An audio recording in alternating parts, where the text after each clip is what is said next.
Okay, let's go. Wednesday, happy hump day. So, well, up on here, we'll talk about a little bit about POTS and adrenals, and specifically the HPA axis. I don't think most of you have enough help in that direction, specifically actually with pituitary suppression patterns. What that's going to look like is a low TSH. You're going to have all your thyroid symptoms. Everything looks somewhat normal. And things that'll make that happen can be other hormones, can be inflammation. Inflammation causes pituitary suppression. Specifically, it's going to cause issues with the pituitary and hypothalamus. So, what's going to drive that is going to be infections. It's going to be gut dysregulation and microbiome issues. One other way of seeing if you have this issue going on is if you have mouth infections, root canals, a lot of plaquing. Do a thumbs up if you've got, let's just say, thyroid issues. You know your TSH isn't what it should be, even though it looks normal. Let's say you have like a 1.5 TSH. Do a thumbs up if you're somebody on here that has a 1.5 TSH. And we'll get into the POTS connection here in a second, but it's so nice out today. Just about too hot, but not quite. All right, so as you guys hop on, we'll get into TSH is about 1 to 1.5, but you still have the symptoms. There's reasons for that. So 12 people, come on, 1 out of 10 has to have this going on. Cindy's new normal. You're always low on TSH, I'm assuming. So TSH versus T4 or T3. Thanks for adding to the conversation, since it's just you and me at this point, and you're the #1 gifter. I appreciate it. Okay, so then Cindy, you have the, let's say, brain fog, low energy. You have all that going on. Actually, if you can, Cindy, since you're making this conversation happen, thank you for that. Go to your testing. Go to your TSH and T4 testing, if you're okay with it. And let's open that up and look at what the numbers say. Because more than likely, there's a pituitary suppression pattern going on. I'm assuming you're taking levothyroxine, right? That shouldn't be happening. And they're missing it. What are some things that are going to drive it? Like I said, inflammation, mouth issues. If you have a lot of plaque in your mouth, in your teeth, you have periodontal issues, gum recession, bone loss. Those are infections. You know, root canal or no root canal. So Cindy, we have dysautonomia, POTS, POTS, SPS, primary immune deficiency, and more. RA, lupus, and heads. Okay. So, we're going to make this much simpler than what may have already been described to you.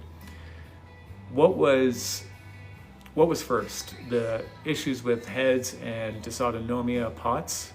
Was that first, or was the autoimmune first? Because this matters. Something now. Just me, Tish. Tish, thanks for the gifts. I don't know what you're referencing there, or context. I don't know if I'm missing something. I think I might have missed something here.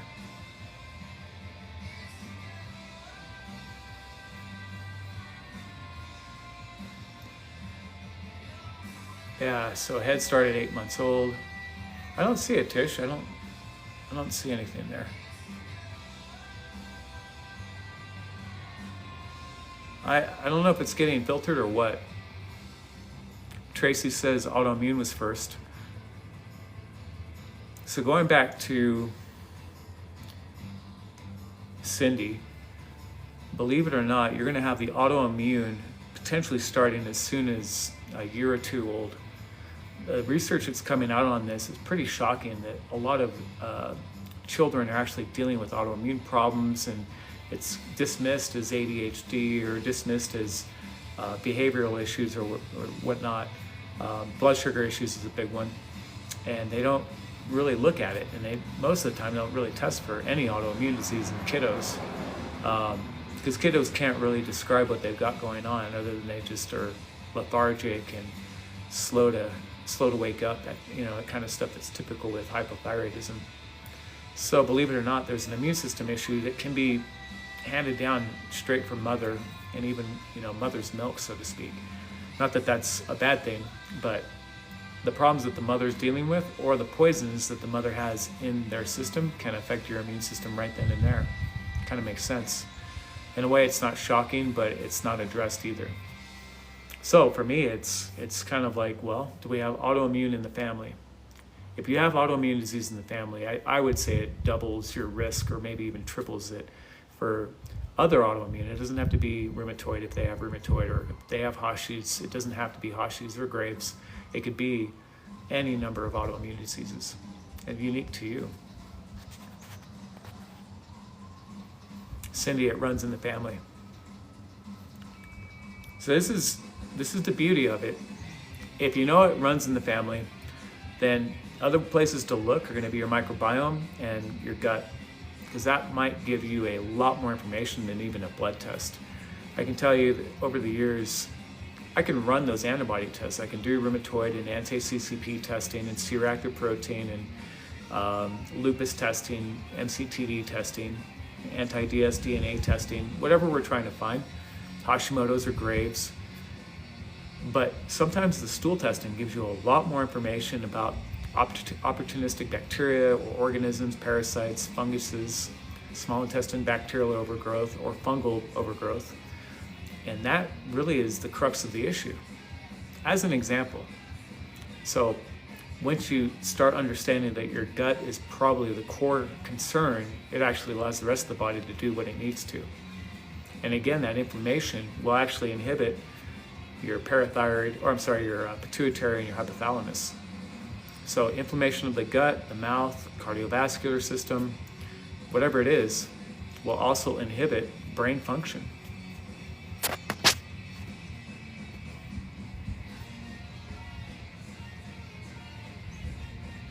I have severe malabsorption. How many of you, 57 people on here, how many of you are wondering if you have absorption issues and have autoimmune disease? So quite often you'll be told, B vitamins are an issue, B12, folate.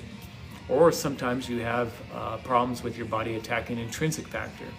And so that's autoimmune against intrinsic factor and the gut. Do a thumbs up if you're dealing with that situation. That's a passion of mine. Once you find out that somebody's dealing with malabsorption or insufficient absorption, low stomach acid, and then they also have tons of signs of B12 and folate issues, it's easy to fix. It's something you can fix immediately. Tracy, TIF, Nissan in 4 years, post-bariatric surgery. Oh, Tish, what about psoriasis? Psoriasis, gut. I like to run, well, it depends, but I like to look at tryptase and consider MCAS, look at mast cell activation syndrome, histamine issues. And I also consider, depending on what the person is dealing with, are we dealing with a neurological component? So maybe we run a G8065 test. Sometimes there's type 1 diabetes involved with that too. You can use G8065 as another test for both the nervous system and type 1 diabetes. Do a thumbs up if you have any idea what I'm talking about, but if you've had those tests. Jane, I have celiac and hypothyroid. My daughter is type 1 diabetic. So Jane, this really hits home hard, I'm assuming. Celiac and hypothyroid, I'm sure run together, along with rheumatoid, by the way. And then that type 1 diabetes in your daughter, G8065 testing would be good. I would actually potentially look at something called a Cyrex Array 5 test. Cyrex is spelled Cyrex, Array. And that'll tell you if you have a lot of concerns and questions about her case, like above the type 1 diabetes. It'll show you antibodies to many tissues in the body, from the gut, the heart, the bone, skin, intrinsic factor, like I said earlier, brain tissue, neurological tissue. There you go. Jane here, you guys, is for the 40 people that are on here, my heart goes out to you because I get it. I understand how intense that must be, knowing both your mother suffered with rheumatoid. I'm assuming she's still alive. And then you have celiac and Hashimoto's, I'm assuming. And then your daughter, type 1 diabetic. You guys, there are ways to help your immune system stop destroying your tissues and at least halt the destruction that's happened.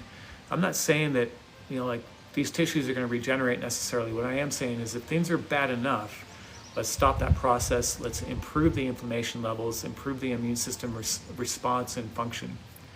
And that way things don't become more and more autoimmune diseases. Because she's basically, what she's saying here, you guys, is my family has all these autoimmune diseases going on. This is clearly a genetic issue.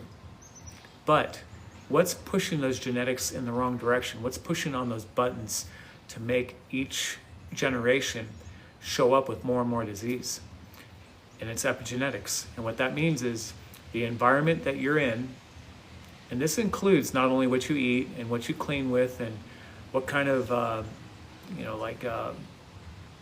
laundry detergent you're using and balance and all that all matters. But also, what is the environment with regard to emotional factors? Did you grow up in an abusive family? Was there a lot of stress around money? Was there a lot of stress around where you're going to live year to year? A lot of my patients have that part going on, and emotional stress, spiritual stress do matter. Do a thumbs up if you agree with that. I definitely know that there's a lot of mechanically thinking doctors out there that would say that has nothing to do with it. But at the same time, they'll tell you stress has something to do with cancer. Well, stress has something to do with every form of dis-ease, lack of normalcy, lack of health and optimization. All stress can push the system in the wrong direction. Do a thumbs up if you agree with that sentiment. And do a thumbs down if you hate that sentiment. Oh, my old friend Freebird. How you doing, man? Good to see you. I don't know if I hope you've been okay. I don't know if you've been in the hospital or, I don't know where you've been, but missed you, buddy. Hope you're okay. Okay, I got a bunch of filtered comments here. I'm sorry. I'll just put these up here real quick. Okay, so the last 4 comments were all filtered. I have no idea why. Ashwagandha for regulating the hypothalamus. John, you can absolutely use that, but Freebird, good to see you, man. Freebird he's been on here with me since I think I first started this account 3 years ago. Heart of gold, and I swear to God, this guy should have been his own doctor. Tish, it keeps filtering too. I don't have any control of that. I don't know what it is.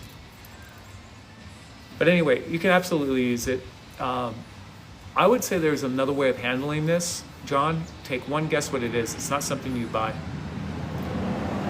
It is effective, but it's not always effective. Rhodiola, holy basil, ashwagandha, ginger.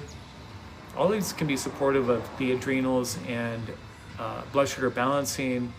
They can also be supportive of hypothalamic pituitary function. But there's something even more potent, and I would argue maybe even the first place to start with any level of healing. What is it? Anyone know? What is it? I gotta go back up to these comments here. Lots of us POTSIs have what's called non-epileptic seizures. There's a connection. Yeah. The problem with POTSIs and the idea of that as a diagnosis is it's not. And so it becomes it's a hard thing because when you're suffering with it, you match up with those symptoms, you really want to glob onto that idea that the POTS is a thing, and it ultimately is not. It is a sign of several symptoms. And there's pseudo-diagnoses in those, and they're almost always different from patient to patient. That's the thing I've noticed, is one person's POTS has nothing to do with the other person's POTS scenario. Almost always. So like I have a patient in Saudi Arabia. She's dealing with her adrenals basically failing at the moment. So, we have to handle that. Sometimes it's head trauma. That can bring on top POTS. Sometimes it's that thing that they shot in everybody over the last 5 years. How many of you know what I'm talking about? So-called long something or other. So it's really hard. And in hot mess, as you bring up a great point, there's these other weird side effects like, seizures or even catatonia. Like you actually have people who are just like lose the ability to focus and concentrate, and they just kind of blank out. Okay, well, there's several other things that can be. But POTS, it's hard because you want something solid to tell people what's wrong with you. But then POTS itself is a very shaky diagnosis, and it's not a diagnosis even. It's just a group of conditions that fit into that. Kind of like fibromyalgia. Most people would tell you it's not really a thing, but they'll still tell you have it, right? Fibromyalgia, most of the time, has a lot to do with inflammation patterns and mitochondrial dysfunction, like 75% of the time at least, if not the whole time. But there are other things you have to look at to make sure you have all your bases covered, from blood testing, hormonal testing, thyroid testing, autoimmune testing, and mitochondrial support. That's the other thing you want to look for.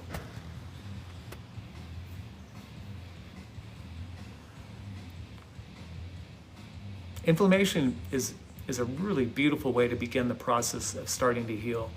So for instance, if you're dealing with gut infections that you don't even know you have, maybe you have yeast infections, for instance, or you have H. pylori infections. And as that goes on over time, it's going to cause more and more problems in multiple systems. And that's where people get kind of, they get lost in the system because the doctors want one or two diagnoses. They want to treat you for those symptoms and maybe the diagnosis itself. That's it. Not why did this happen? What's going on with the immune system? What's going on with gut function? What's going on with hormonal production in the body? And that doesn't mean necessarily you need hormones.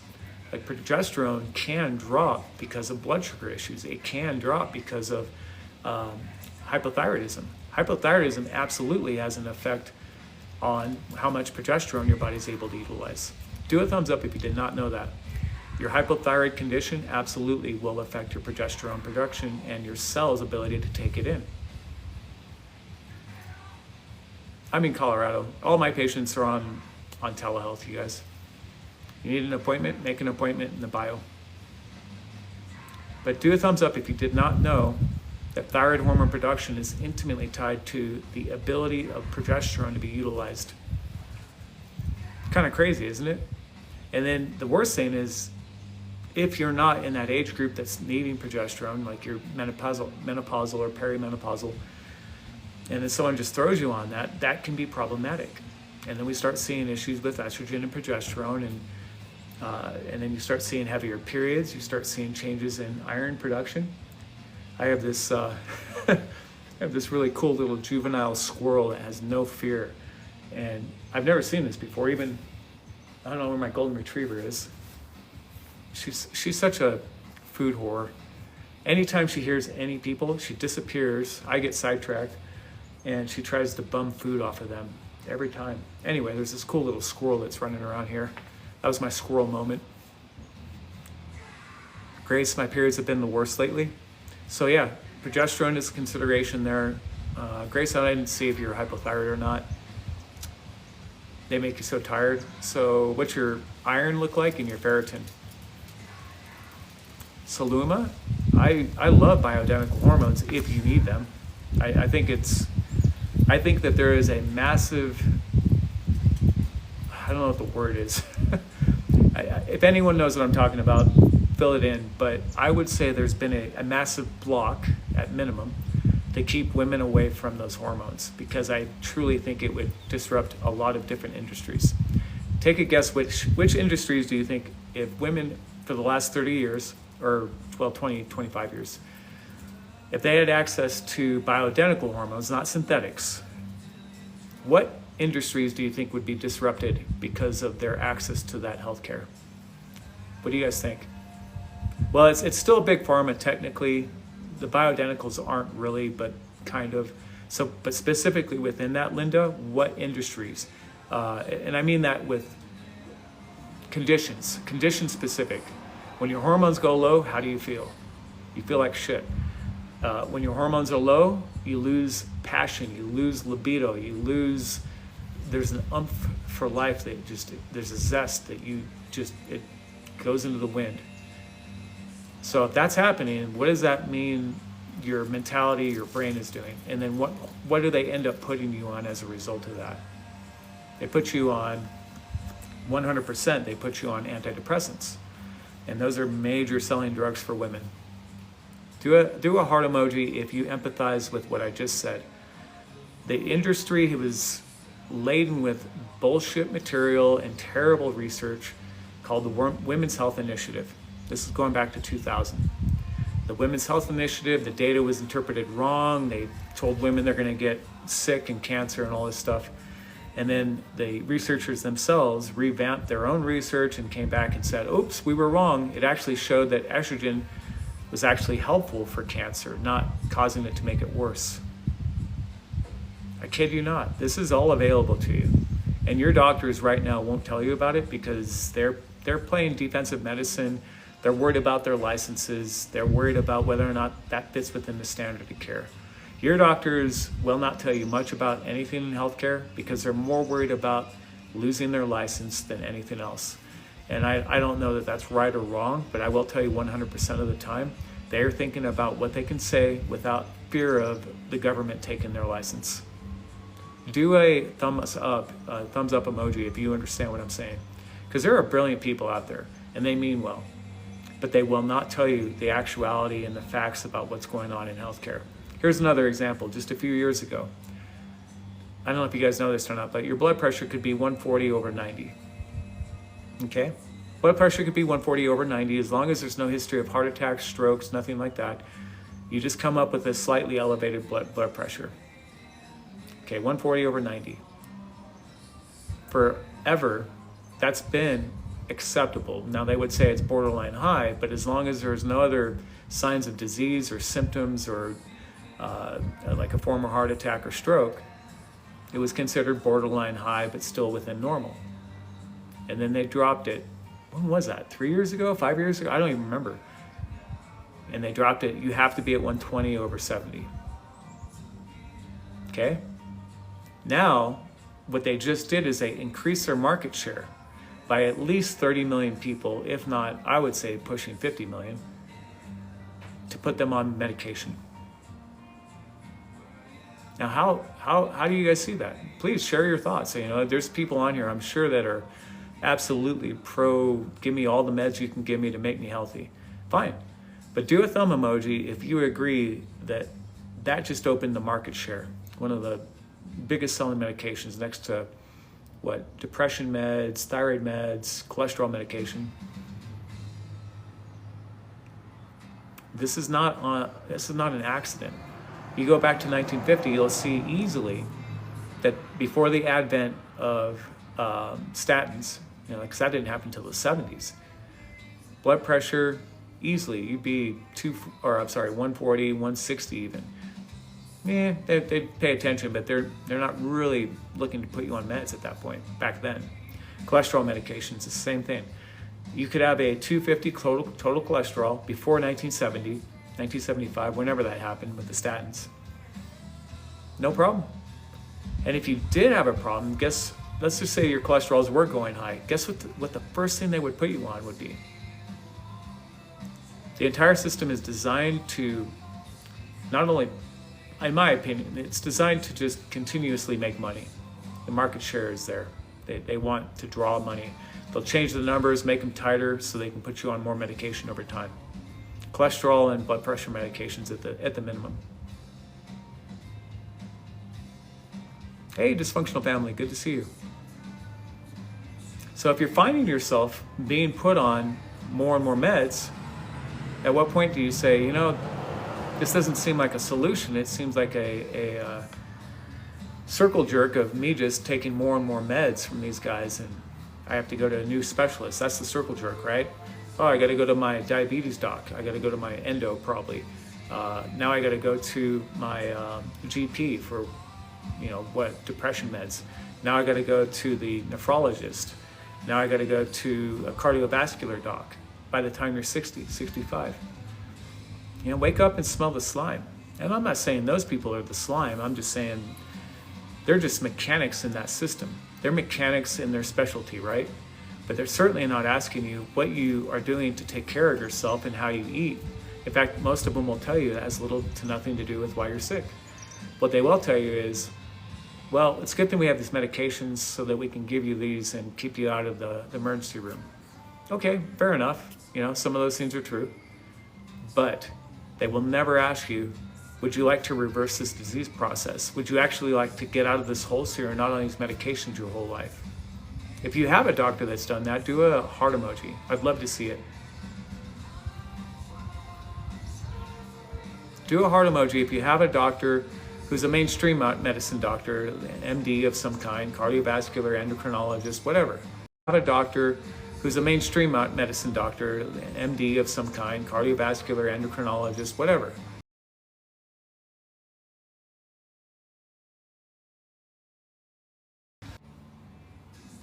I guess nobody out of 50 people. Ooh, user 26, is POTS a vascular weakness issue? I don't know how you would measure that it's a vascular weakness issue or arterial and vascular. What I would say is there's absolutely a connection to the nervous system. There's a respiratory component, right? And as default goes, that will affect your cardiovascular system, your arteries and your vessels, your veins and arteries. So, like, I wouldn't say it's, the way that sounds to me, the way that's described is there's a fault inherent in the artery or the vessels, right? And that's not the case. It's not that. But one major component to it, dysautonomia or sympathetic and parasympathetic nervous system balance, has absolute control over those blood vessels. So think about that. Your fight or flight or your growth and repair part of your nervous system. So your parasympathetic is growth and repair. Fight or flight is sympathetic, which tends to shrink things down. It shrinks those vessels down. It's going to change the tone of those vessels. And at that point, to me, yes, it could do that. But dysautonomia absolutely means dysregulation of the nervous system at some level. Is that because of head trauma? Is that because of a jab? Is that because of constant stress? Is it all the above? I think right now what you're seeing with POTS is absolutely a side effect of stress and something else that's been applied to our entire world over the last 5 years. I see patients with POTS, but at the time they didn't really understand that a lot of times it had to do with adrenal health and blood sugar regulation, and adrenal health, including electrolyte balance. Most of the patients I've seen over the last decade were easily drinking somewhere between 70 and 100 ounces of water within the first 6 hours of being awake. What's that going to do to your adrenal health when you're taking in so much water and your electrolyte balance? What's going to happen to the electrolyte balance and being overhydrated? How are you going to feel?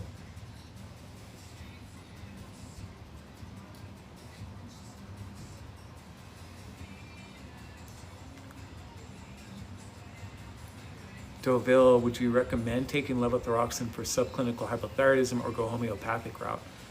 Deauville, if you look at the research on that, interestingly enough, it's a really good question. Are you in healthcare or is this happening to you? You'll find that people, now I have no recommendation on this, I don't know your case, but I will tell you there's absolutely research and books written on this subject. I have one of them, really good book. I forgot the name of it. Type 1 Hypothyroidism by Mark Stark. Excellent book. A very unique look at hypothyroid. I think that's the title.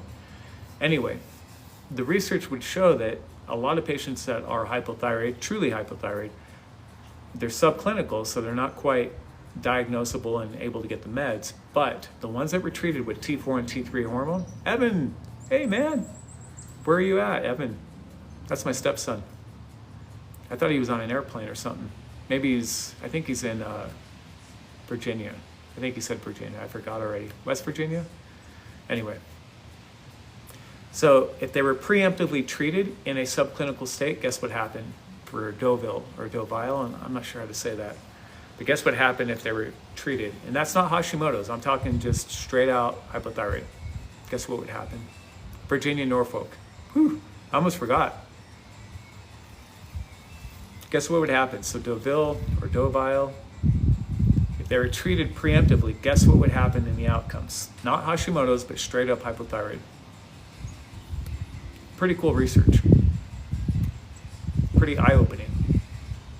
No one want to guess? Come on, we got 60 people on here. Freebird, you've got to have a good guess. You always have good guesses.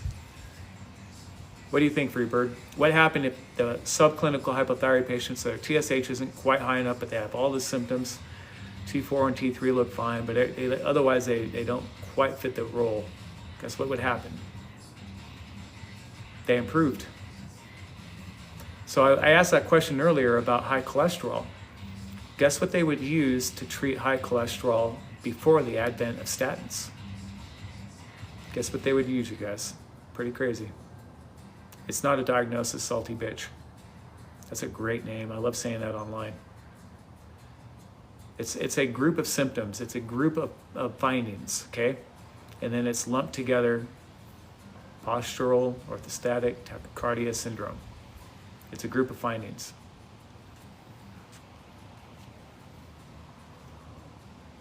Now, the things that go along with it and help you actually pinpoint what's wrong are important. MCAS, I'm assuming you've had tryptase done, tryptase testing done. Stabilize your electrolyte balance even during exercise. Yeah, sure. Eat or drink. Like do today at my gym.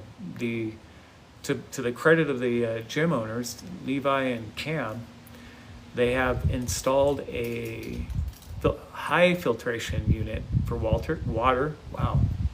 So a really good unit. And it's not cheap, I could tell.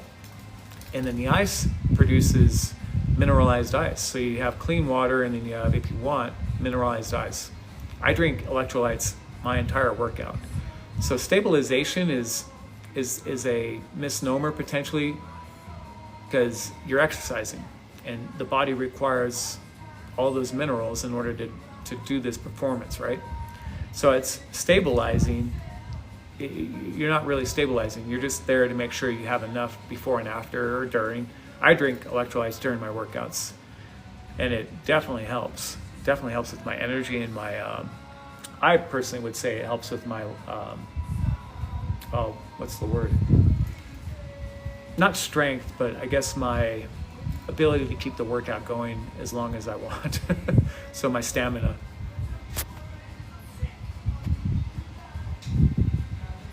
Why with thyroid meds?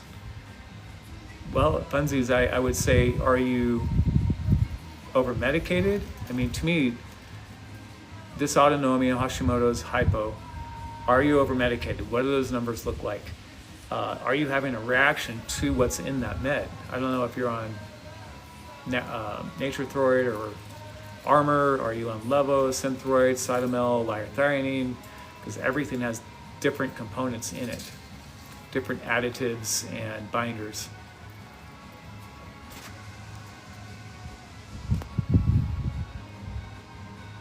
I had been, now only on 25 micrograms of what? So I think you're saying you had been over-prescribed? Oh, Synthroid. And it was too high, so your TSH went too low and your T4 levels. Funsies, what would be interesting is to see your TSH, T4, and T3 levels while on the meds, not currently because you're on a lower dose. Keep in mind, how many of you on here have been through the process of being told you have hypothyroid, and 1 month it's, let's say, TSH of 0.5, and then 3 months later they check you again and it's like 5 or 4, and then 6 months later they check again and it's 2.5, and then a year later it's back down to 5. Has anyone been through that in this audience today? Do a thumbs up if you have. Karina, your comments, hey, how's it going, Irish lady? It's because you're Irish. They're always picking on the Irish, I'm telling you.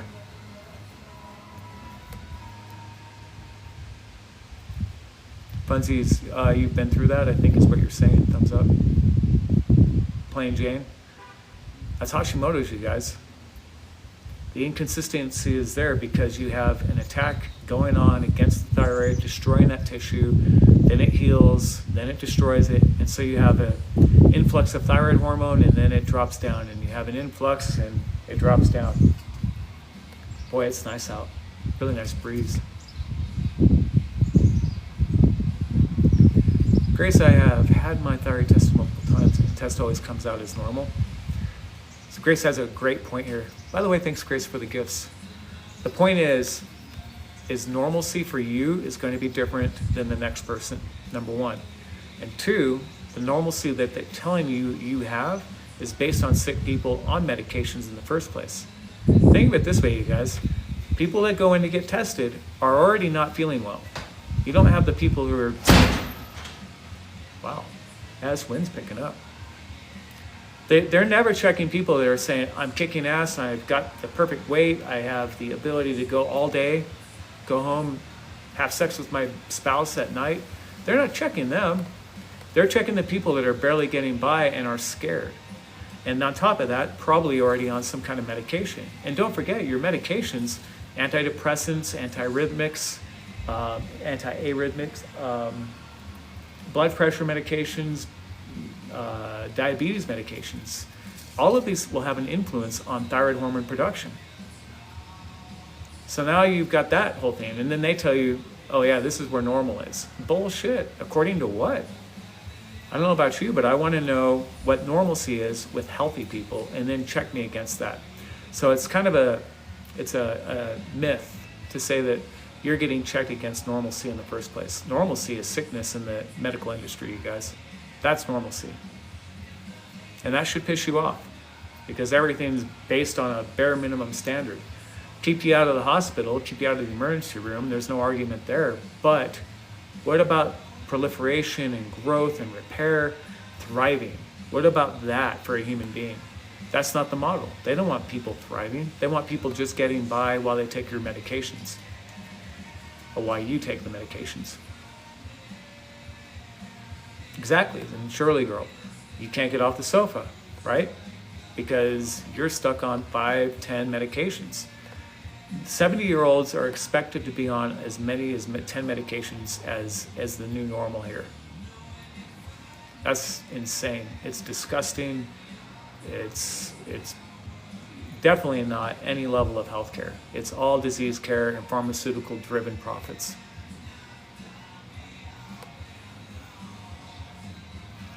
Linda J, I think I have gotten a cough from Cresto. So again, if you're getting that cough, you better start questioning, is the cough coming as a result of impaired thyroid gland? And the crazy part about all this is, as negative as it is or sounds, there is a way out. You know, like your thyroid hormone and production of that hormone has to have B1, B2, has to have vitamin C and glutathione. It has to have selenium and zinc, copper. It has to have glycine and glutamine, for that matter. How many people actually get that in their system? And if they have low functioning thyroid, it's going to affect liver function and gut function. Stomach acid production goes down, which means that as that production of stomach acid does go down, you're not going to be able to break apart protein as easily. So how many on here have I've noticed that over time you don't tolerate protein or steak anymore. You don't break it down as you used to. You kind of notice it's like a lead ball in your gut.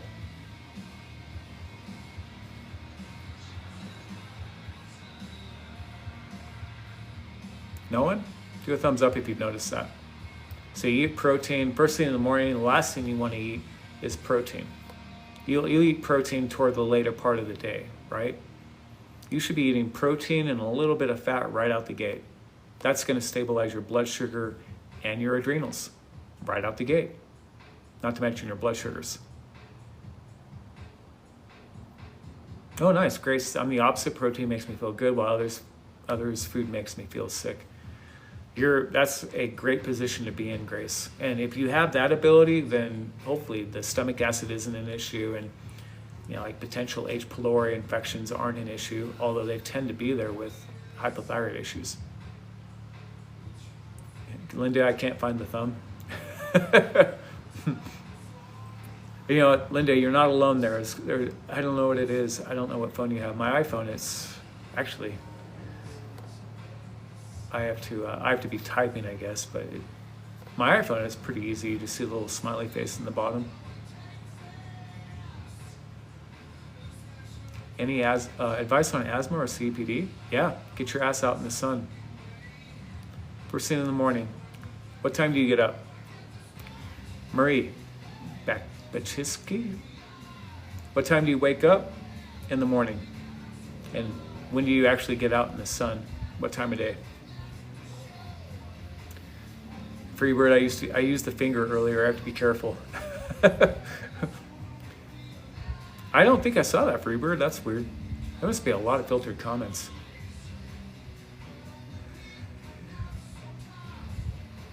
Saluma or anyone else that's on here, when somebody says when anyone makes a hard, fast rule about anything in healthcare and physiology specifically, already step back and think, probably not, because no two cases are the same.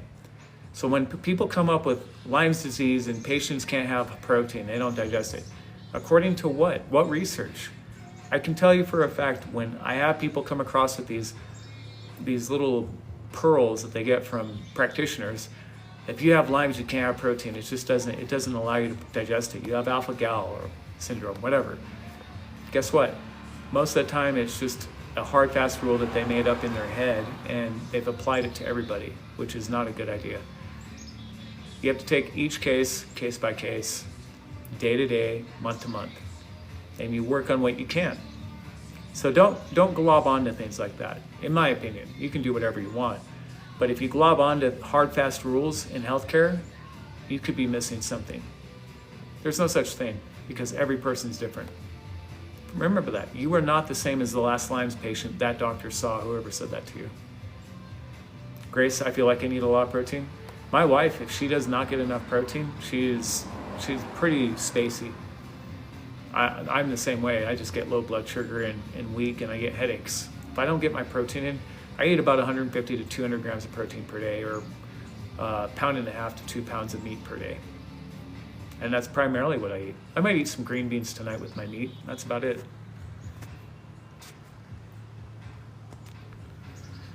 Saz Rab, is gluten good for the thyroid? No. Yeah, quit allowing people to define you by a disease process, and definitely by what other patients have been through. I mean, it's a place to start. It's kind of like that. It's a flag. It's a street name. Kind of look for it, but you're not going to look at every house as the same house on that street. Every house is going to have its nuances. Every house, when you're buying in real estate, for instance, is going to have benefits, and it's going to have, some things that are negative about it.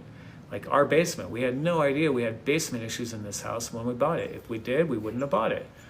But there are some really positive things. Like right now, the view I'm looking at literally looks like the Shire from Lord of the Rings. Like I literally I feel like the Shire is right across from me. My view is completely unimpeded in a pretty good little neighborhood. And my backyard's okay, but I will take this front yard because the view is ridiculously beautiful. And just to the left of that, I can see all the mountains. My point being is each patient is unique, and you take each patient with each finding you have on them and each symptom, and then you work accordingly. So don't let that distract you or tell you something that may or may not be true for you. There are no hard, fast rules in healthcare. Everyone's different. Salty bitch, urticaria, yeah, it can be related to MCAS and POTS. Yep.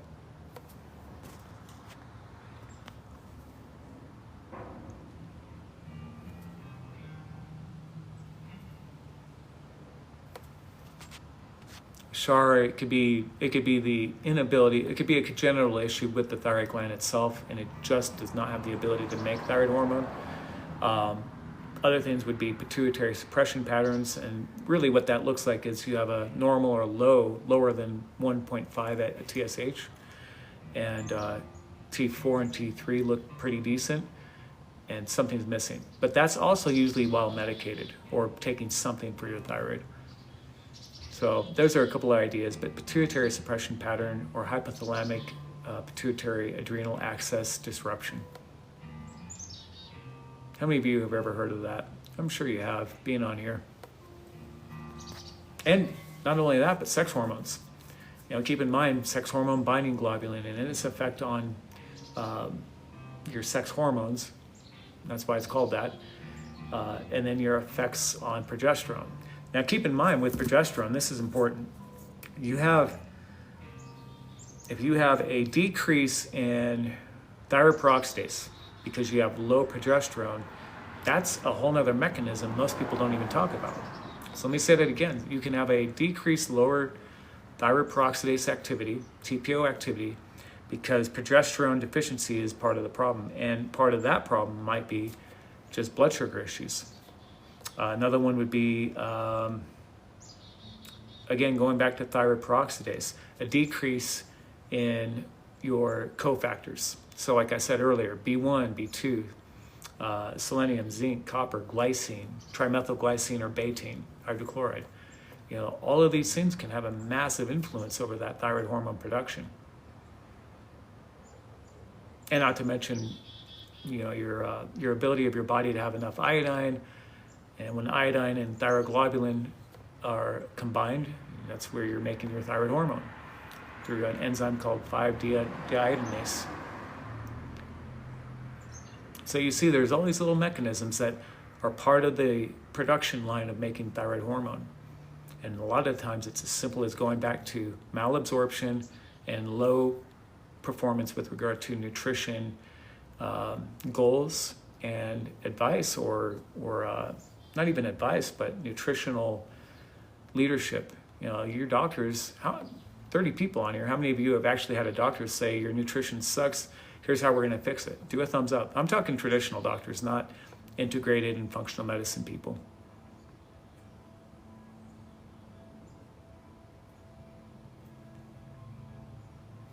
Man, I have so many filtered comments. I wish I could figure out how to make this. Yeah, I have like 10 filtered comments here. Geez. I don't know why it does it. Tried to figure it out. No idea.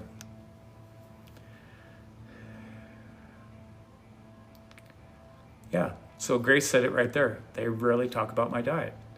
Would you say maybe they're biased to just write you a script? Do a heart emoji if you know that the bias certainly exists in medical school to just make sure you get a script. Do a heart emoji. 40 people on here. I'm going to guess 10 or 15 are on here hating my guts, and the rest of you are interested. Grace, Shirley Girl, Daphne, Broken Heart, Noel. I watch a guy that can read his filtered comments. Oh, I can undo them. I can read them and then I just undo them. That's what those all were. So let's see if we get 20, at least half the audience on the same page, and the other half just is on here because they're bored or tired or they like my gym. We'll be positive about it. I haven't had any filtered comments as far as like people are like, you can't say that. That's crazy talk. You're not a doctor. What are you talking about? Yeah, so we can all kind of agree on, there's a obvious bias toward one approach to your health, which is better living through chemistry and medications. That's it. But then when you stop looking at that as the absolute form of the only way you can be healthy and actually realizing that you can't get health through a medication, medications cause side effects. There's not one medication you can take without a side effect somewhere else. End of story. Including thyroid hormone. So if you don't get the right type of thyroid hormone in your system, that's going to cause issues somewhere else. Not only the thyroid, but to the cells, your metabolism, every aspect of what you can think of that the thyroid hormone has an influence over, like progesterone. How many of you knew there was a connection between thyroid hormone and efficiency and progesterone receptor sites on cells? Do a smiley face emoji if you did not know your thyroid hormone absolutely influences progesterone in your cells.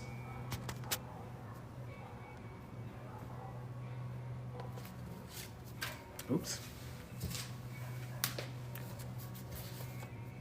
I think that's like one of the funnest things, because you'll, for people that aren't I guess as well versed in this stuff, they'll just run and put you on progesterone.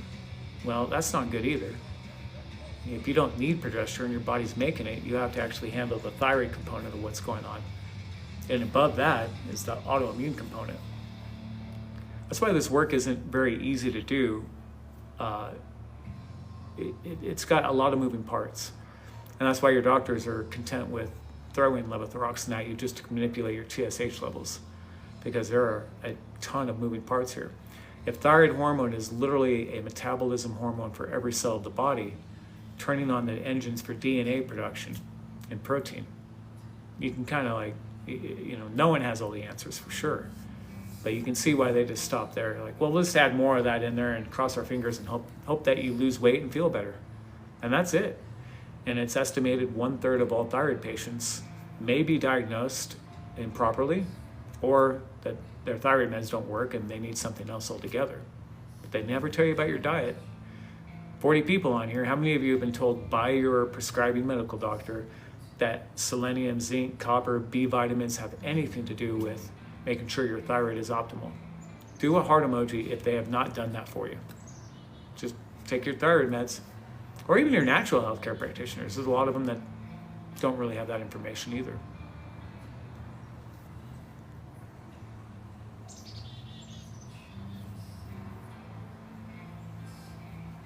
Yeah, there's a point where you realize, like, wow, I'm 5 years into this, or I'm 10 years into this, not feeling right, feeling off, knowing that something happened 10 or 12 years ago, and it's never been quite right. There's so much you can do with proper testing, very thorough testing, nothing out of this world, but definitely something that's much more thorough than you get. TSH and T4 testing alone is not enough. No functional medicine or integrated healthcare practitioner is going to say, yeah, let's just run TSH and T4. If they do that, you need a different doctor or practitioner of whatever kind they are, because they don't know what they're doing. Sure, yeah. It's, what's cool is, well, shoot, when I first started doing this, Stop the Thyroid Madness, I think it just started at that point. That book had been written, and that lady was self-taught. I forget her name. I don't even remember who the name is, but she was angry and pissed, and then she found out Hashimoto's is an immune system disorder. My immune system needs help, not more thyroid hormone. Or if I do need it, I'm missing a huge component about why I don't get better and why I continue to feel worse, why I have more autoimmune disease like celiac and rheumatoid. Those three tie together. They tend to be in a network, unfortunately. What do? Oh, well, here's some methotrexate for your rheumatoid. Take your levothyroxine. We'll see you later. Doc, do I have to worry about eating gluten and dairy? Yeah, no, that's not true, even though they check it. But once you have celiac, okay, well, now that's somehow true, which is kind of crazy, because you realize that they don't really know what they're doing. They don't even know that there's variations of gluten tests. They don't know that there's gliadin 33 and different types of gliadin or gluten. They'll just say, oh no, you were negative on that one gluten test out of the 20 or so that you can check. I always forget how many there are because it's all listed. I check them all.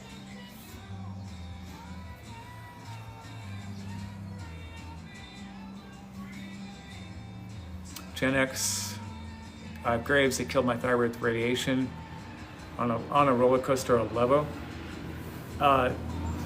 So I'm assuming you're Hashis and Graves. Is that accurate, Jen? Annette Harp, I take thyroid meds. Great. How do you feel on them? Hopefully you feel great. Saluma, I just got bioidentical progesterone prescription along with estrogen. Great. And don't forget, testosterone is absolutely necessary too. As long as those levels don't match up like they should. Estrogen, by the way, needs testosterone. It's protective for estrogen, you guys. Testosterone is a protective hormone to estrogen. It's not just progesterone and estrogen. What are you taking, by est or?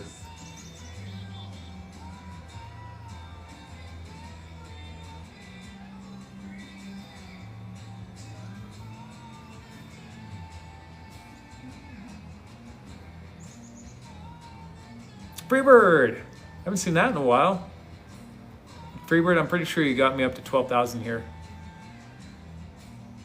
When I first went off gluten, I felt great. Sadly, that's not the case anymore.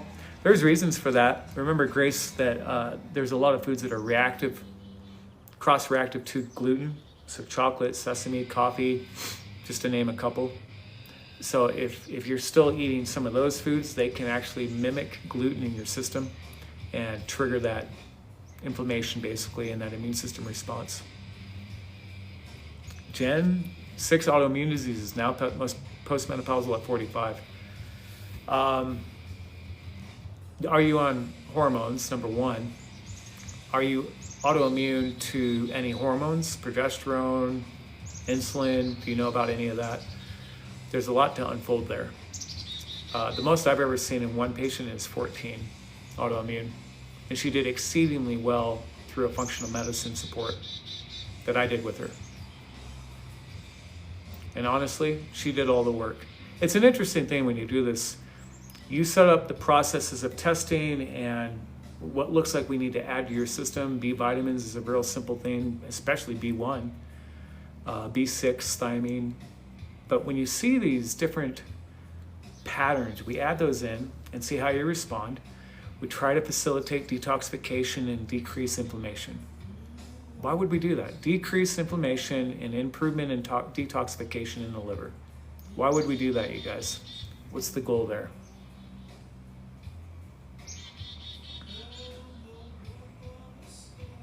Symptoms improve and then get bad again? Well, something's missing there. Grace, the question is do we have enough testing? Do you have the testing that requires more continuity so you can keep that wave of improvement, you know? And if not, make an appointment. Let's dig deeper. Debbie trying to cut out it? Good. It's helping? Oh, so cool. Arthritis and psoriasis improvements. Did you download our free guide on there, that download on the bio? It's a good place to start. It's not absolute, but it's definitely a good place to start. Once you decrease that inflammation load, it is so cool what you'll see with both psoriasis and any arthritis. Just don't go back on grains. It's one of the banes of my existence is watching some of my old patients go back to oatmeal or something like that. Just like, don't do that. It comes back to haunt you.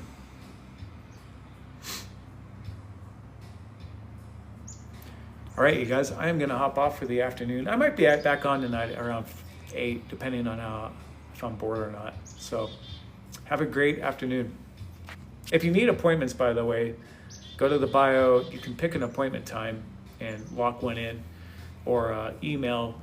But if you're just there to ask questions like kick the tires and how much does it cost? Do you take insurance? We don't take insurance. The appointment's $250. Testing's not included. So if we need tests, we'll tell you what we think we need to run. So have a great day. The appointment's $250. Testing's not included.